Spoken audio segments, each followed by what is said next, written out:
the United States Border Patrol.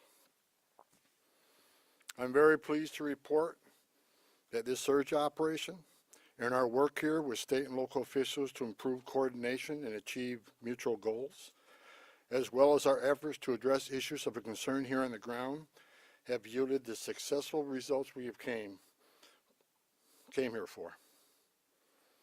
The Twin Cities and Minnesota in general are and will continue to be much safer for the communities here because of what we have accomplished under President Trump's leadership.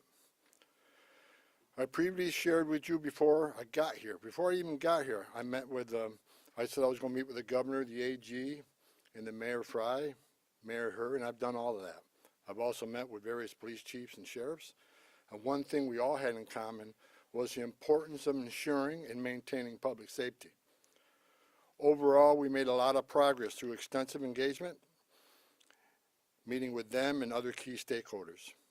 And it is expected that those engagements and discussions will continue going forward in order to enhance exchange of information and more coordination.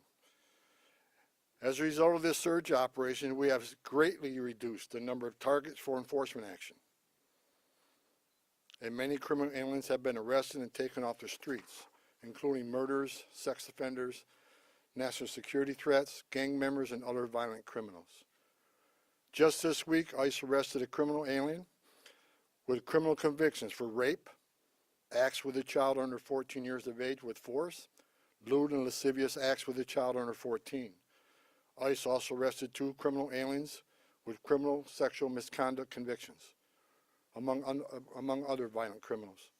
Through targeted enforcement operations based on reasonable suspicion and prioritizing safety and security, ICE will continue to identify, arrest, and remove illegal aliens that pose a risk to public safety, like we've done for years.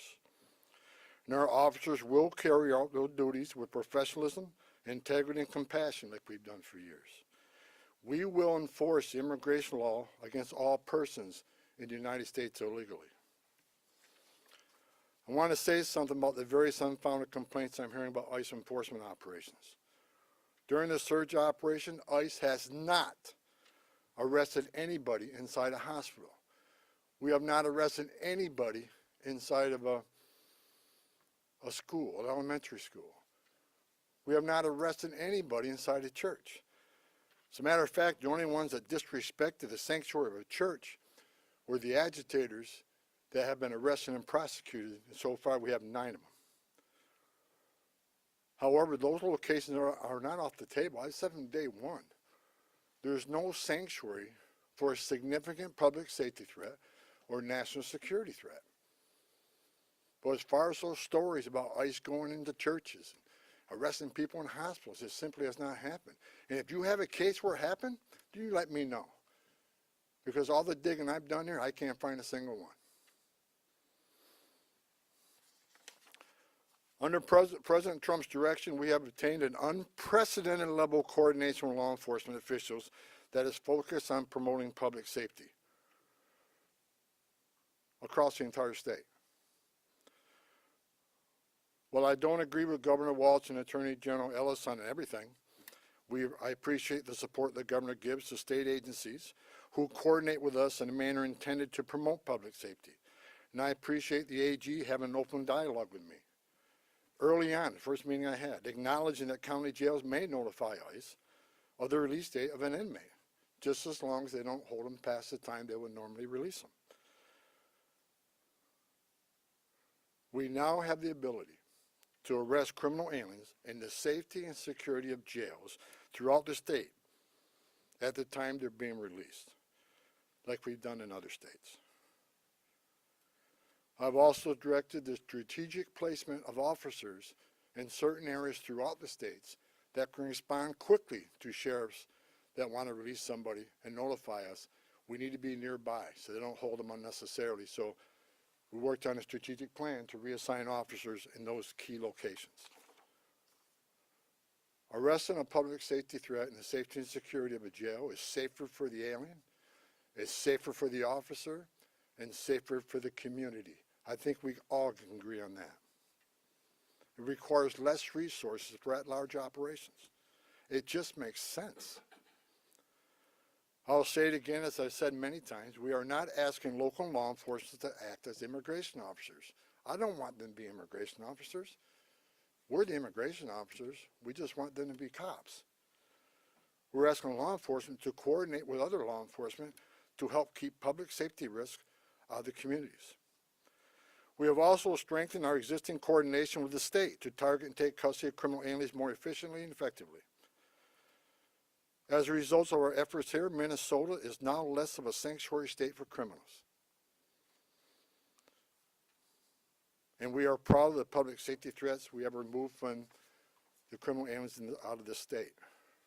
As I said in my first press conference a couple weeks ago, President Trump didn't send me here because the operations were being run and conducted perfectly. I came here to identify issues and implement solutions to improve our mission execution. Since that time, in order to improve target enforcement operation, I and my team here, we made personnel changes. We integrated BP with the ICE teams. We established a single unified chain of command structure. We strengthened joint intelligence and targeting capabilities. We deployed body cameras. We increased the footprint of internal affairs. We commuted zero tolerance for misconduct. President Trump also deployed me here to work with state and local officials to de-escalate the intense, volatile reactions and conflicts that have unfolded on the streets here between federal law enforcement and unlawful agitators. While working to course correct and improve how enforcement operations are being run and executed here, and even before I was sent up here, I've been saying over and over that forcibly assaulting, resisting, opposing, impeding, intimidating, or interfering with a federal law enforcement officer is a crime in violation of USC 111. It's not okay. It will not be tolerated. Zero tolerance if you cross that line and put hands on an ICE officer. Not only is such activity unlawful, it is dangerous, and sadly we have seen tragic consequences, as well as adverse impacts on businesses and the communities here in the city. While the Trump administration supports everyone's First Amendment right to freedom of speech and assembly and to petition, it has to be done lawfully and peacefully. Because we will not tolerate unlawful actions committed by agitators who are just causing havoc. This is not the way to express your disagreement or try to reform federal laws. Go talk to your members of Congress if you want the laws changed in this country. Nor is doxing federal law enforcement personnel and their families, it's just not right. Enough is enough with this misguided, reckless, and shameful behavior. We don't want to see any more bloodshed. I don't want to see any more bloodshed. I pray every night for the safety of our law enforcement personnel and the safety of those in the community, whether you're here legally or illegally. I don't want to see anybody harmed. If you break the law, we're going to arrest you. We have already arrested more than 200 people for violations of USC 111. The U.S. Attorney's Office has already accepted many for prosecutions, and some are still pending. I have also received commitments from state and local law enforcement that they will respond if federal law enforcement is being impeded or assaulted. They will shut down unlawful agitator activity, including arresting agitators involved and seeing them follow through. And we're seeing them follow through on those commitments. We've seen this past weekend that the state and local law enforcement have taken action when it comes to public safety. And bless them for doing that. Since I have been here, I've repeatedly emphasized that the unlawful and violent agitator activity is unacceptable and must wind down as a condition for further drawdown of law enforcement personnel. I cannot remove law enforcement personnel while violence poses serious risk to our officers. I will not leave my officers in that position. It is worth knowing that in all my meetings and discussions since I got here, I've not heard one federal, state, local law enforcement, or judicial official, nor any member of the business or faith communities that I met with, say that ICE is an illegitimate agency that doesn't have a real mission. Quite the opposite. All I've heard is the acknowledgement that federal immigration laws passed by Congress do exist, and ICE has a legitimate responsibility to enforce those laws. ICE is a legitimate federal law enforcement agency. We're not out scouring the streets to disappear people or deny people their civil rights or due process. In addition to taking public safety threats off the street, ICE here in this state have located 3,364 missing unaccompanied alien children. Children that the last administration lost and weren't even looking for. That's because of the leadership of President Trump, these children were located. As part of the de-escalation efforts, I have called on state and local officials these past few weeks to tone down the rhetoric and denounce unlawful activities being conducted by the agitators. We don't have to agree on everything, and we definitely do not. But we all agree that the lawlessness and chaos and disruption that is occurring on the street needs to end. I want to thank Governor Walz for his messages focusing on peace and his support for the Minnesota State Troopers to respond to unlawful situations that put federal officers and the public at risk. I also want to thank Mayor Fry for taking a public stance against agitators setting up barricades that block streets and endanger public safety, and for directing the police to take those roadblocks down. Additionally, I want to thank Police Chief O'Hara, Sheriff Witt, and various other local law enforcement for their responsiveness and efforts to maintain law and order in the streets. We've seen a big change here in the last couple of weeks, and it's all good changes. I'm also pleased to report that we're seeing a notable decrease in unlawful agitator activity here in Minneapolis and overall throughout the state. This is great news for Minnesota communities that have been adversely impacted by the lawlessness and chaos on the street. We have what we call here QRFs, Quick Response Force, security teams, that get called out when ICE officers are out doing operations. They get into trouble, if agitators get out of control, if there's a danger and public safety is at risk, these QRFs respond to help these officers get off the X and get out of that situation. I asked today when I got here, I want to know what the QRFs call outs are, what their deployments are. I want to know every time a QRF is called out. The QRF deployments have dropped dramatically because we have less of that occurring, less of the agitator that cross that line. That is a good thing. That is a win for everybody, not just for the safety of law enforcement officers. It's a win for this community. With that, and success that has been made arresting public safety threats and other priorities since this surge operation began, as well as the unprecedented levels of coordination we have obtained from state officials and local law enforcement, I have proposed, and President Trump has concurred, that this surge operation conclude. A significant drawdown has already been underway this week and will continue through the next week.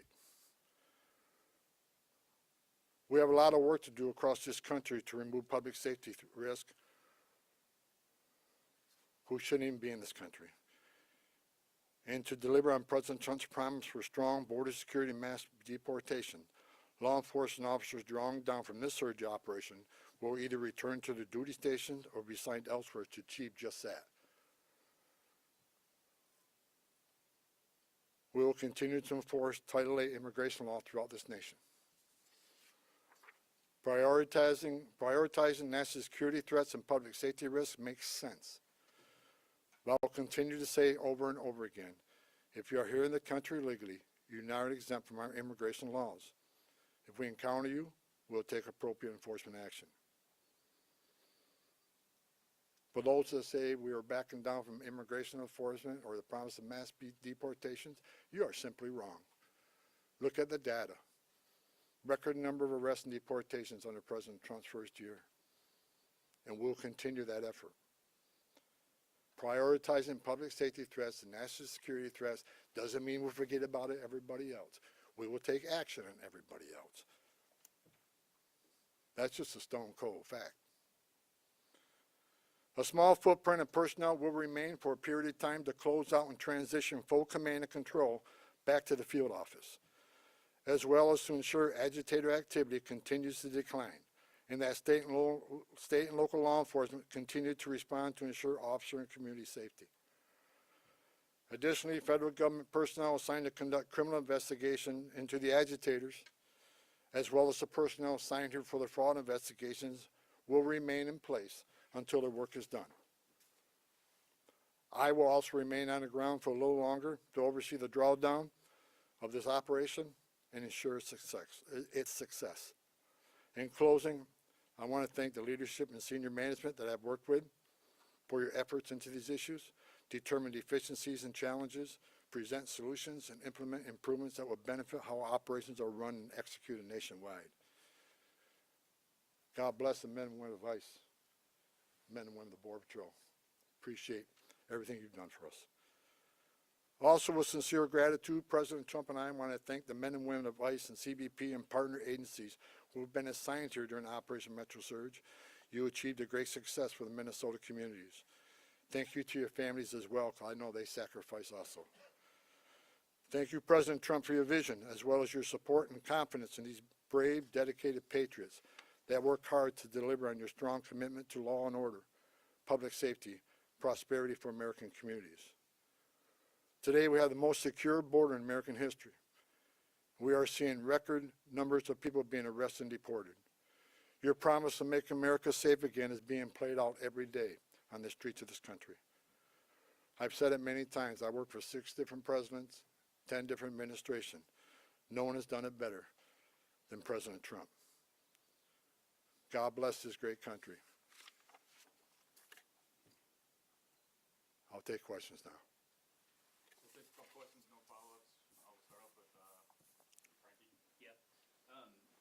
Mr. Homan, as immigration enforcement continues across the country here in Minnesota as well, how do you hope to gain the trust of individuals here that have kind of been wary of seeing federal officers on the street, but let's say 6 months from now, we still have the office here, we still are enforcing immigration across the country. What do you hope things to look like, and what are you asking for the public? Look, I just want people to look at the data on what this administration has done. You know, the number of public safety threats we removed from the streets across this country that makes these communities safer. ICE has had an office here for decades. Before it was called INS, Immigration Naturalization Service. This footprint will remain here, and they'll continue to do immigration enforcement here. But as President Trump has said from day one, we're going to prioritize the public safety threats. Again, but prioritization doesn't mean forget about everybody else. That means you have a criminal alien here and non-criminal here. The criminal always comes first because he's the biggest threat to the communities. We're going to continue to force immigration law, but we're going to get back to the footprint here, the normal footprint here. But there will be some security teams staying here, the QRFs, until we're assured that those agitators, incidents, either stay low or further decline. I'm not going to remove everybody out of the safety of our officers, but like I said, and Operation Metro Surge is ending. And in the next week, we're going to deploy the officers here in detail back to their home stations or other areas of the country that are needed. But we're going to continue to enforce immigration law. That's what the American people voted for. But it has to be a priority of criminals. And look, I hear all the hate about, you know, you should arrest everybody. Well, we are. But we're prioritizing those who are the biggest threat to our community. The rapists, the murderers, the child molesters. That's the right thing to do. But I'll say it again. President Trump made a promise of mass deportation, and that's what this country's going to get. But it's smart law enforcement to do target enforcement operations. Now, I've heard people attacking me using the word targeted. I sat for the last 2 months when I watched this operation, daily press briefings are talking about targeted Title VIII operations. Nothing's changed, other than we're going to make sure they're targeted and make sure we know who we're going for, what their immigration record is, what's their criminal history. That comes first. But enforcement of Title VIII is not going to end. If you're in this country legally, you're not off the table. And I think we're proving that if you look at the data. Mr. Homan, just had a question about the final number of arrests you had, and how many of those people arrested were those targeted security threats you were after? I don't have that exact breakdown. I know we've made over 4,000 arrests here. That is something the local field office can supply. I don't have the exact breakdown. But I can tell you, since I've been on the ground, they've been target enforcement arrests.